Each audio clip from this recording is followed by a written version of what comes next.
আসসালামু আলাইকুম ওয়া রাহমাতুল্লাহি ওয়া বারাকাতুহু। নাহমাদুহু ওয়া নুসাল্লি আলা রাসূলিহিল কারীম, আম্মা বা'দ। আউযু বিল্লাহি মিনাশ শাইতানির রাজীম। লা খায়রা ফী কাসীরিম মিন নাজওয়াহুম ইল্লা মান আমারা বিসাদাকাতিন আও মা'রুফিন আও ইসলাহিম বাইনান নাস ওয়া মান ইয়াফআল যালিকা ইবতিগাআ মারদাতিল্লাহ ফাসাওফা নু'তিহি আজরান আযীমা। সম্মানিত উপস্থিতি, আজকে ইনশাআল্লাহ আমরা হাদিস নববী তথা ইমাম নববী রাহিমাহুল্লাহ যে 40 হাদিস নামক গ্রন্থ লিখেছেন, সেই গ্রন্থের 15তম হাদিসের ইনশাআল্লাহ আমরা ব্যাখ্যা করব। তো যেহেতু এই হাদিসের কিতাবটা মূলত ইসলামের মৌলিক যে সূত্রগুলো রয়েছে সেই সম্পর্কে আলোচনা করা হয়েছে, তো আজকেও একটা গুরুত্বপূর্ণ সূত্র নিয়ে ইনশাআল্লাহ আমরা আলোচনা করব। হাদিসটি হলো আবু হুরায়রা রাদিয়াল্লাহু আনহু থেকে বর্ণিত। রাসূল সাল্লাল্লাহু আলাইহি ওয়াসাল্লাম বলেছেন, মান কানা ইউমিনু বিল্লাহি ওয়াল ইয়াউমিল আখির ফালিয়াকুল খায়রান আও লিয়াসমুত ওয়া মান কানা ইউমিনু বিল্লাহি ওয়াল ইয়াউমিল আখির ফালইউকরিম যায়ফাহু। যে রাসূল সাল্লাল্লাহু আলাইহি ওয়াসাল্লাম বলেছেন, তোমাদের মধ্যে যে ব্যক্তি আল্লাহর প্রতি বিশ্বাস স্থাপনকারী হবে এবং পরকালের প্রতি যে ব্যক্তি বিশ্বাস স্থাপন করবে সে যেন উত্তম কথা বলে অথবা চুপ থাকে। তাহলে অনর্থক কোনো কথা বলা যাবে না, চুপ থাকতে হবে, অথবা ভালো কথা বলতে হবে মানুষের সাথে, কারোর সাথে খারাপ ব্যবহার করা যাবে না। এরপরে বললেন, ওমান কানা ইউমিনু বিল্লাহি ওয়াল ইয়াউমিল আখির ফালইউকরিম যায়ফাহু। এবং তোমাদের মধ্যে কেউ যদি আল্লাহ তাআলার প্রতি ঈমান আনয়নকারী হয়, পরকালে যদি বিশ্বাসী হয়, তাহলে সে যেন তার মেহমানের আপ্যায়ন করে, মেহমানকে যেন সম্মান করে, আতিথেয়তা করে। তো এটা একটা গুরুত্বপূর্ণ হাদিস। তো হাদিসের প্রথম অংশে যে বলা হয়েছে, যে ব্যক্তি ঈমান আনয়ন করে আল্লাহর প্রতি, এটা হলো মূল। ঈমান আনয়নের মূলই হলো ইসলামের যে 6টি রোকন রয়েছে তথা ঈমানের যে 6টি রোকন রয়েছে, সেই 6টি রোকনের মূলই হলো আল্লাহর প্রতি বিশ্বাস। আল্লাহর প্রতি যদি কেউ বিশ্বাস না করে, পরের গুলা ফেরেশতাদের প্রতি ঈমান আনয়ন করা, নবী রাসূলগণের প্রতি ঈমান আনয়ন করা, আসমানি কিতাবের প্রতি ঈমান আনয়ন করা, জান্নাত জাহান্নামের প্রতি ঈমান আনয়ন করা, পরকালীন জীবনে ঈমান করা, তাকদীরের প্রতি, এগুলা কোনোটাই কিন্তু টিকবে না। এইগুলার প্রতি মানুষ ঈমান আনয়ন করবে না যদি প্রথম আল্লাহর প্রতি বিশ্বাস স্থাপন না করে। যদি আল্লাহ তাআলার প্রতি বিশ্বাস স্থাপন করে যে আল্লাহ তাআলা আছেন, তিনি আসমান জমিন সৃষ্টি করেছেন, তিনি আসমান জমিন 6 দিনে সৃষ্টি করেছেন, এরপর এখানে তিনি রিজিকের ব্যবস্থাপনা করেছেন, আদম আলাইহিস সালামকে সৃষ্টি করে পৃথিবীতে পাঠিয়েছেন জান্নাত থেকে, এরপর জিন জাতিকে পাঠিয়েছেন। তো এগুলা বিশ্বাস তখনই হবে যখন কোনো ব্যক্তি আল্লাহর প্রতি বিশ্বাস স্থাপন করবে। আল্লাহর প্রতি বিশ্বাস স্থাপন করলে বাকিগুলোর প্রতি বিশ্বাস স্থাপন করবে, এটাই স্বাভাবিক। কিন্তু আল্লাহর প্রতি বিশ্বাস স্থাপন না করলে অন্যগুলোর প্রতি ঈমান আনয়ন করবে না। এই কারণে প্রথমেই বলা হয়েছে যে ব্যক্তি আল্লাহর প্রতি বিশ্বাস স্থাপন করবে। এরপর দ্বিতীয় অংশে বলা হয়েছে ওয়াল ইয়াউমিল আখির, পরকালের প্রতি যদি কেউ বিশ্বাস স্থাপন করে। তো পরকালের প্রতি বিশ্বাস স্থাপন করার, এটা হলো পরকালের প্রতি বিশ্বাস স্থাপন করার ক্ষেত্রে নিয়ম হলো, যে ব্যক্তি পরকালে বিশ্বাস করবে সে আমল করবে। কিন্তু কেউ যদি পরকালীন জীবনে বিশ্বাসী না হয়, সে পরকালে নাজাতের জন্য, জান্নাত পাওয়ার জন্য আমল করবে না, জাহান্নাম থেকে মুক্তি পাওয়ার জন্য আমল করবে না। এই কারণে দ্বিতীয় অংশ বলার উদ্দেশ্য হলো, যে ব্যক্তি পরকালে বিশ্বাস স্থাপন করবে, অর্থাৎ হলো বিশ্বাস স্থাপন করলে সে পরকালের জন্য আমল করবে। তাহলে দুনিয়াতে আমাদেরকে আল্লাহ তাআলা যে জীবনটা দিয়েছেন সেই জীবনে অবশ্যই আমল করতে হবে। এটা হলো দ্বিতীয় অংশ বলার কারণ। এরপরে আল্লাহ তাআলা বললেন ফাল ইয়াকুল খায়রা। তো ভালো আমল করতে হবে পরকালে নাজাত পেতে হলে, পরকালীন জীবনে বিশ্বাস স্থাপন করলে। সেই ভালো আমলের মধ্যে 2টা ভালো আমল এখানে উল্লেখ করা হয়েছে। একটা হলো ফাল ইয়াকুল খায়রা, সেজন্য ভালো কথা বলে, মানুষের সাথে উত্তম ব্যবহার করে। তো উত্তম ব্যবহার কিয়ামত দিবসে, এই মানুষের সাথে উত্তম ব্যবহার করা, এটাই হবে কিয়ামত দিবসে মিজানের পাল্লায় সবচেয়ে বেশি ভারী। তো এটা হলো সহজ যে আমরা কারোর সাথে ভালো ব্যবহার করব, ভদ্র আচরণ করব, কাউকে গালিগালাজ করব না, কারো গীবত করব না, নিন্দা করব না, কাউকে মিথ্যা অপবাদ দেব না। এর বিনিময়ে আল্লাহ তাআলা আমাদেরকে এই আমলগুলি, এই ভালো আচরণগুলি আল্লাহ তাআলা মিজানের পাল্লায় সবচেয়ে ভারী করবেন। তো চিন্তা করেন, আমরা যে সালাত আদায় করি এখানে কিন্তু কষ্ট হয়, এরপর হজ করতে গেলে কষ্ট হয়, কিন্তু এই যে ভালো আচরণ, মানুষের সাথে ভালো ব্যবহার, এটাতে কিন্তু আমাদের জবানের জিহ্বার কোনো কষ্ট হয় না, আমরা কিন্তু ক্লান্ত হই না। যে কারোর সাথে ভালো ব্যবহার করতে করতে আমরা ক্লান্ত হয়ে গেছি এমনটা না, কিন্তু ইবাদত করতে করতে ক্লান্ত হইতে পারে। তো আল্লাহ তাআলা এই সাধারণ আমলের বিনিময়ে আল্লাহ তাআলা কিয়ামত দিবসে আমাদেরকে এরকম উত্তম প্রতিদান দান করবেন। এই কারণে বলা হয়েছে ফালিয়াকুল খায়রা, সেজন্য উত্তম কথা বলে, আউ লিয়াসমুত, অথবা যেন চুপ করে, চুপ থাকে। ভালো কথা না বললে সেই ব্যক্তি হয়তো খারাপ কথা বলবে, মানুষের সাথে খারাপ আচরণ করবে, যেটা তার জাহান্নামে যাওয়ার কারণ হবে।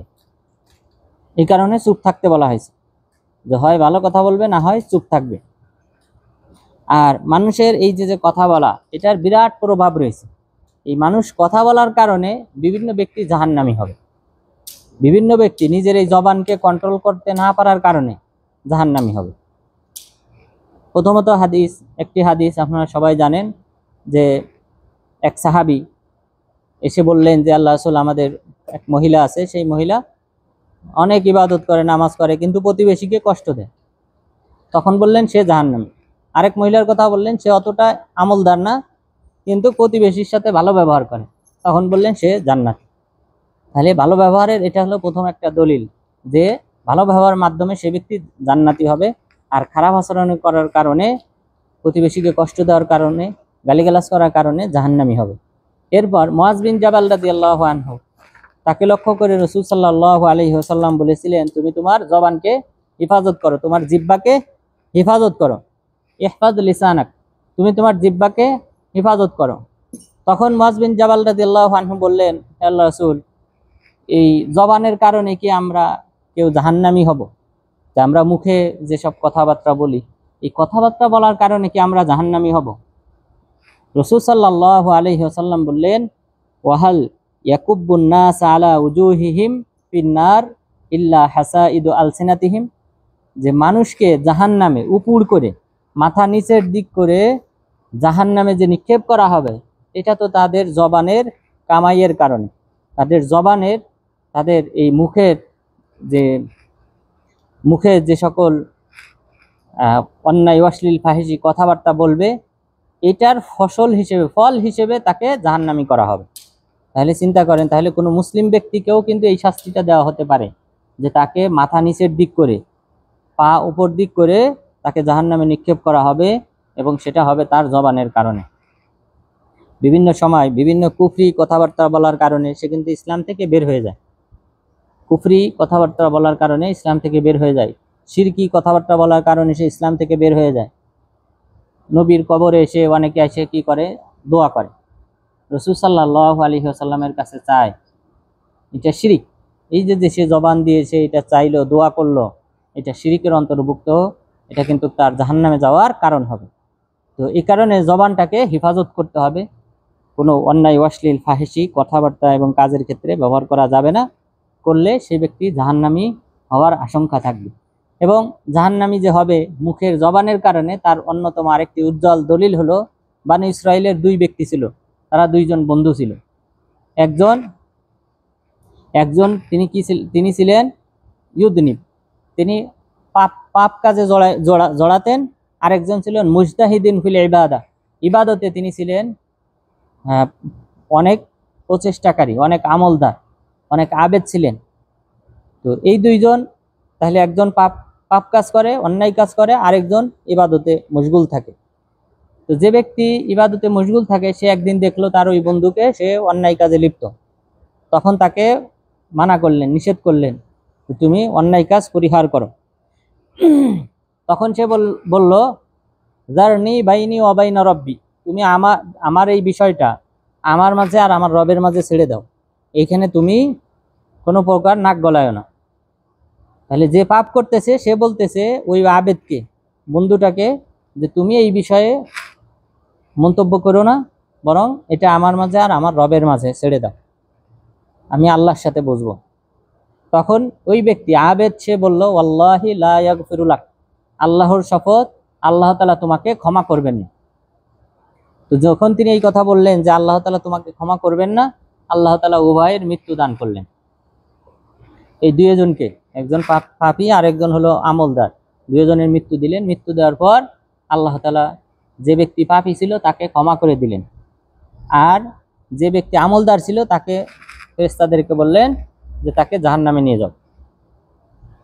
আবু হুরায়রা রাদিয়াল্লাহু আনহু তিনি বললেন যে লাকাদ তাকাল্লামা বিকালিমাতিন আও বাকাদ দুনিয়াহু ওয়া আখিরাতাহু, এই আমলদার ব্যক্তি এমন একটা কথা বলেছে যে কথা বলার কারণে সে তার দুনিয়া এবং পরকাল উভয়টা হারিয়েছে, ইহকাল পরকাল উভয়টাই সে হারিয়েছে, ধ্বংস করে ফেলেছে।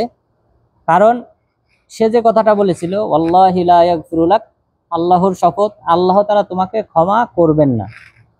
এটা তো গায়েবী বিষয়, আল্লাহ কাকে ক্ষমা করবে কাকে করবে না এটা তো আল্লাহ তাআলা ভালো জানেন, সুতরাং গায়েবী বিষয়ে সে মন্তব্য করেছে। দ্বিতীয়ত আল্লাহ তাআলার রুবুবিয়াতের উপর সে মন্তব্য করেছে, আল্লাহ তাআলার ক্ষমতার উপর মন্তব্য করেছে। আল্লাহ তাআলা ক্ষমতা রাখেন যে কোনো বান্দাকে ক্ষমা করার, তো সেই ক্ষেত্রে সে নিজের মন্তব্যকে সে জারি করেছে, এই কারণে আল্লাহ তাআলা তাকে জাহান্নামে নিক্ষেপ করেছেন, আর যে ব্যক্তি পাপী ছিল তাকে ক্ষমা করে দিয়েছেন।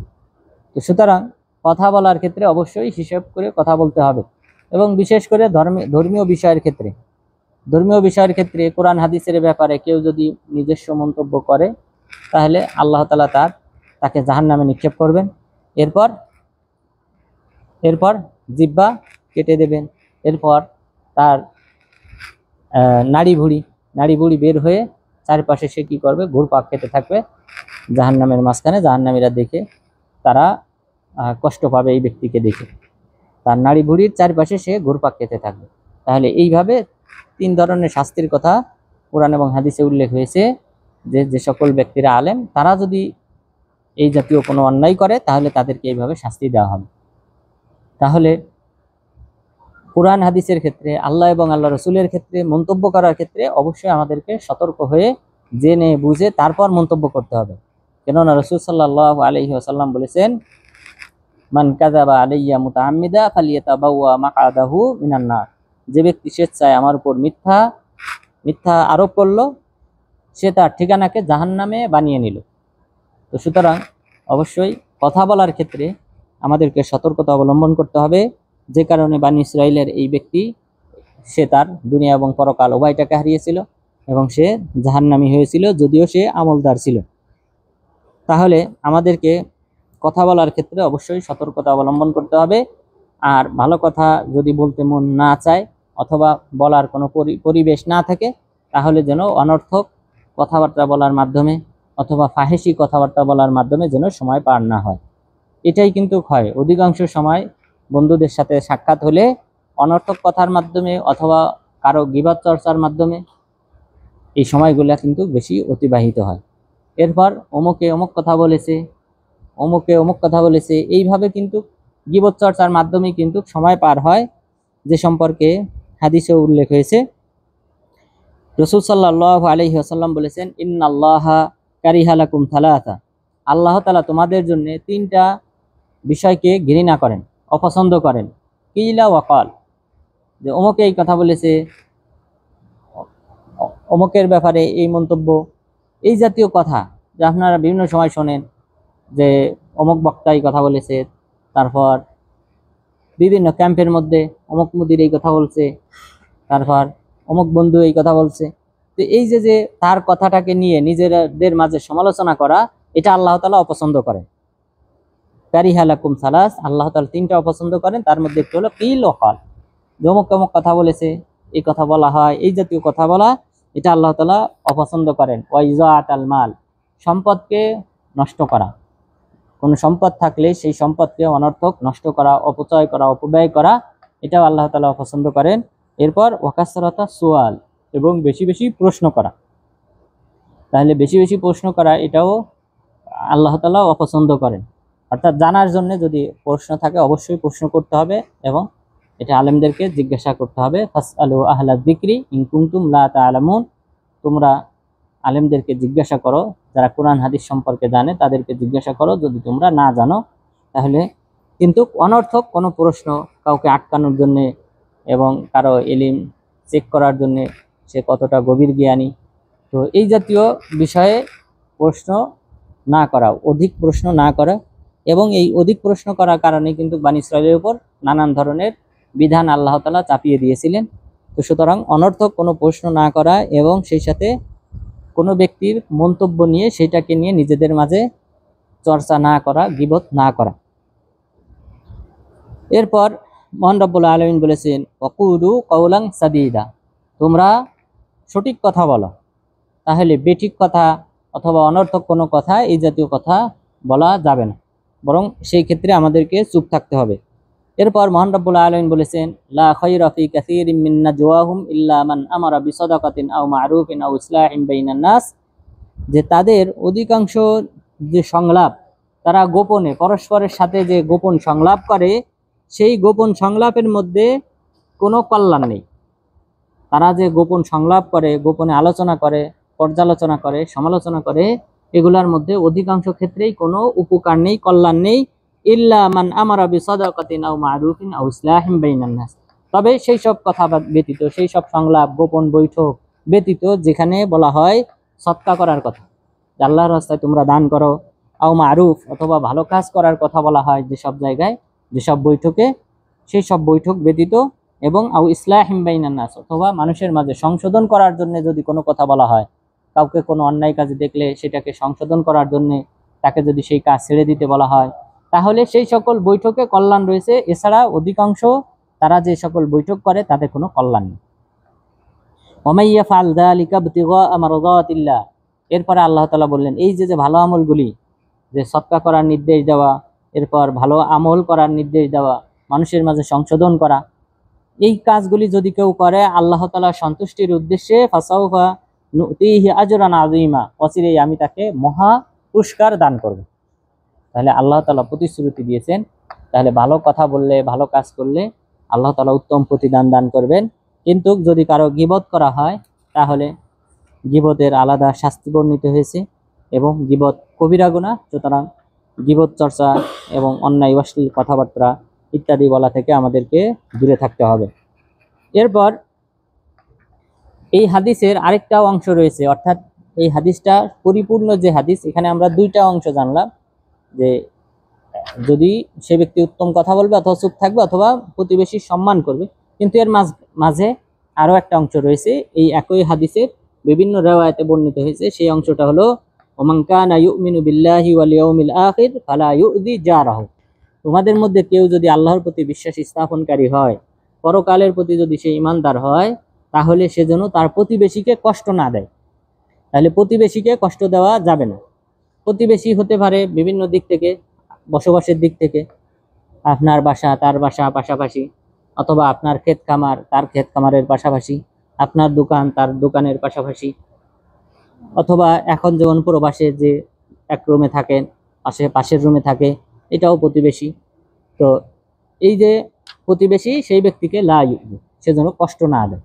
তাহলে ইমানদার হলে, মুমিন হলে, সেই ইমানের দাবি হলো এবং পরকালীন প্রস্তুতি স্বরূপ, পরকালীন জীবনে নাজাতের প্রস্তুতি স্বরূপ যে আমল করতে হয়, সেই আমলের অন্যতম আমল হলো প্রতিবেশীকে কষ্ট না দেওয়া।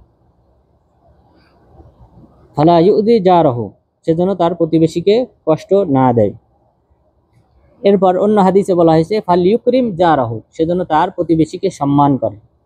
তাকে দেখা হলে সালাম দেওয়া, এটা তাকে সম্মান করার অন্তর্ভুক্ত। প্রতিবেশীর সাথে দেখা হলে সালাম করা, কথাবার্তা বলা এবং উত্তম কথা বলা, তার সাথে কোনো প্রকার খারাপ ব্যবহার না করা, গালিগালাজ না করা, তার গীবত না করা, এগুলি তাকে সম্মান করার অন্তর্ভুক্ত। সুতরাং প্রতিবেশীকে সম্মান করতে হবে এবং প্রতিবেশীর হক রয়েছে এই সম্মান পাওয়ার, এটা তার হক। কারণ রাসূল সাল্লাল্লাহু আলাইহি ওয়াসাল্লাম বলেন, মা যালা জিবরিল ইউসিনি বিল জার হাত্তা যানানতু আন্নাহু সাইওয়ারিথুহু, জিবরিল আলাইহিস সালাম আমাকে প্রতিবেশীর ব্যাপারে এত বেশি উপদেশ দিতে শুরু করলেন যে আমি মনে করলাম অচিরেই মিরাস যে বন্টন রয়েছে, সম্পত্তি যে রয়েছে, সেই সম্পত্তির হকদার বানিয়ে দিবেন। অর্থাৎ সম্পত্তি কারা পায়? নিজের সন্তান, ছেলে মেয়ে, মা বাবা, এই নিকটাত্মীয়রাই পায়, ভাই বোন। তো এরকম নিকটাত্মীয়র মতো বানিয়ে দিবেন প্রতিবেশীকে। আমি সেই আশঙ্কা করতেছিলাম যে প্রতিবেশীর সাথে ভালো আচরণ করো, এত বেশি উপদেশ দিতেছিলেন জিবরিল আলাইহিস সালাম, আমি মনে করেছিলাম যে প্রতিবেশীও এই মিরাসের একটা অংশ পাবে, কোনো ব্যক্তি মারা গেলে সেই মিরাসের একটা অংশ পাবে। আমি সেই আশঙ্কা করতেছিলাম যে অচিরেই তাকেও ওয়ারিশ বানিয়ে দেওয়া হবে। তো সুতরাং প্রতিবেশীর অনেক হক রয়েছে, সুতরাং আমরা প্রতিবেশীর প্রতি ভালো আচরণ করব। এরপর হাদিসের যে সর্বশেষ অংশ, যে ওমান কানা ইউমিনু বিল্লাহি ওয়াল ইয়াউমিল আখির ফালইউকরিম যায়ফাহু, যে তোমাদের মধ্যে কেউ যদি পরকালীন জীবনে বিশ্বাসী হয়, আল্লাহর প্রতি বিশ্বাসী হয়, তাহলে সে যেন তার মেহমানকে সম্মান করে। মেহমান বলা হয় যে ব্যক্তি কোনো অঞ্চলে অতিক্রম করে, কোনো অঞ্চল দিয়ে অতিক্রম করে যেই অঞ্চলে কোনো খাবারের ব্যবস্থাপনা নাই অথবা কোনো আলাদা হোটেলের ব্যবস্থাপনা নাই, এমন অঞ্চল দিয়ে কোনো ব্যক্তি যদি অতিক্রম করে, তাহলে ওই এলাকার লোকদের ওপর কর্তব্য হয়ে যায় সেই ব্যক্তির যদি খাবারের সমস্যায় পড়ে তাহলে তাকে খাবার দান করা, এবং রাতে যদি থাকার প্রয়োজন হয় ওই ব্যক্তির, তাহলে তাকে থাকতে দেওয়া। এটা হলো প্রতিবেশীর হক। আর শহরের ক্ষেত্রে এটা, শহরে যেহেতু হোটেল পাওয়া যায়, অনেক শহরে, সব জায়গায় না, তবে অনেক শহরে হোটেল পাওয়া যায় আলাদা ভাড়া থাকার, এরপর খাবারের হোটেল পাওয়া যায়।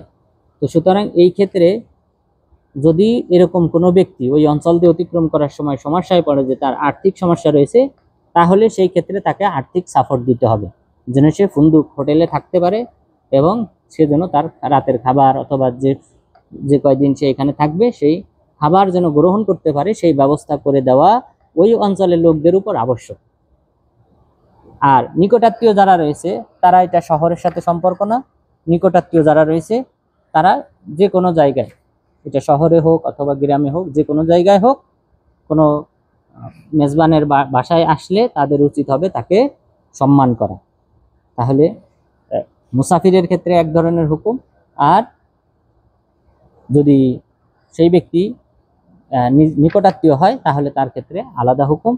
তো এই জাতীয় ব্যক্তি, মুসাফির ব্যক্তি অথবা নিকটাত্মীয়, সেটা এই ব্যক্তি যদি বাসায় আসে, তাহলে তার যে হক রয়েছে তার হক সম্পর্কে রাসূল সাল্লাল্লাহু আলাইহি ওয়াসাল্লাম উল্লেখ করেছেন যে সেই ব্যক্তির জাইজাতুহু ইয়াউমুন ওয়া লাইলা, একদিন এক রাত, এটা হলো তার হক। মেহমানের হক হলো একদিন এক রাত পর্যন্ত তার মেহমানদারি করা। সে আপনার বাসায় উঠলে তাকে খাবার দেওয়া এবং তাকে আপ্যায়ন করা একদিন এক রাত, এটা হলো ওয়াজিব, মেজবানের উপর ওয়াজিব, এবং মেহমানের এটা হলো হক যে একদিন এক রাত পর্যন্ত সেই ব্যক্তি আপনার মেহমান হিসেবে থাকবে, এটা হলো তার হক। ও জিয়াফাতু সালাসাতা আইয়াম, আর আপ্যায়ন মেহমানদারিতা করা হবে তাকে 3 দিন, অর্থাৎ এটা হলো মুস্তাহাব, যে 3 দিন পর্যন্ত তাকে মেহমানদারি করানো, এটা হলো সুন্নত, আর একদিন এটা হলো ওয়াজিব। 3 দিন হলো মুস্তাহাব সুন্নত, ফামা বাদা যালিকা ফাহুয়া সাদাকা, এরপরে 3 দিন অতিক্রম করার পরেও যদি মেহমান থাকে তাহলে সেটা হবে তার জন্য সদকা স্বরূপ, অর্থাৎ এটা আবশ্যক না, সুন্নত না, তবে যদি কেউ মেহমানদারি করে তাহলে সেটা হবে সদকা স্বরূপ, সদকা করার যেমন সওয়াব অনুরূপ সওয়াব পাবে। এরপরে বললেন ওতামামু জিয়াফা সালাসাতু আইয়াম বিলায়ালিহা, আর পরিপূর্ণ মেহমানদারিতা হলো 3 দিন 3 রাত পর্যন্ত। মেহমানের পরিপূর্ণ মেহমানদারিতা, আপ্যায়নটা হতে হবে পরিপূর্ণ 3 দিন 3 রাত। তাহলে এই হাদিসে আমরা জানলাম মেহমানের হক, সেই মেহমানকে আপ্যায়ন করা, এটা একদিন এক রাত, এটা হলো তার হক, অর্থাৎ এটা হলো ওয়াজিব। আর 3 দিন আপ্যায়ন করা, মেহমানদারি করা, এটা হলো সুন্নত। আর 3 দিনের পরে যদি হয় তাহলে এটা সদকার অন্তর্ভুক্ত, যা আপনি সাধারণ সদকা করলে যেই সব, সেই সব পাবেন। এই ব্যক্তির পিছনে যে অর্থ খরচ করবেন, তাকে যে আপ্যায়ন করবেন, সেটা সদকা করার মতো সওয়াব হবে। তো তাহলে আজকের আলোচনায় আমরা যে গুরুত্বপূর্ণ বিষয়টা জানলাম, যে মানুষের সাথে আমরা অবশ্যই উত্তম ব্যবহার করব, আমাদের জবানকে হেফাজত করব, কোনো ব্যক্তির গীবত করব না, এবং কোনো ব্যক্তির মান সম্মান নিয়ে আমরা কখনো মন্তব্য করব না, এবং কোনো ব্যক্তিকে গালিগালাজ করব না। এগুলি থেকে অবশ্যই আমরা বিরত থাকব। যদি কখনো কোনো মন্তব্য করতে হয় তাহলে সেটা যেন ভালো বিষয়ে যেন আমরা মন্তব্য করি, ভালো কাজের প্রতি যেন আমরা কাউকে নির্দেশ দেই এবং উত্তম ব্যবহার করি। তাহলে মিজানের পাল্লায় আমাদের আমলনামা সবচেয়ে বেশি ভারী হবে। আর যদি অন্যায় অশ্লীল ফাহিশি কথা আমরা বলি, তাহলে এই জবানের কারণেই কিন্তু আমাদেরকে উপর করে, মাথা নিচের দিক করে, পা উপর দিক করে জাহান্নামে নিক্ষেপ করা হবে। আল্লাহ তাআলা যেন আমাদেরকে ইহা থেকে হেফাজত করেন, আমিন। এবং সেই সাথে মেহমান যদি আসে, মেহমানকে সম্মান করার তৌফিক দান করেন, প্রতিবেশীকে সম্মান করার তৌফিক দান করেন, আমিন। ওয়া সাল্লাল্লাহু আলা নাবিয়্যিনা মুহাম্মদ ওয়া আলা আলিহি ওয়া সাহবিহি আজমাইন।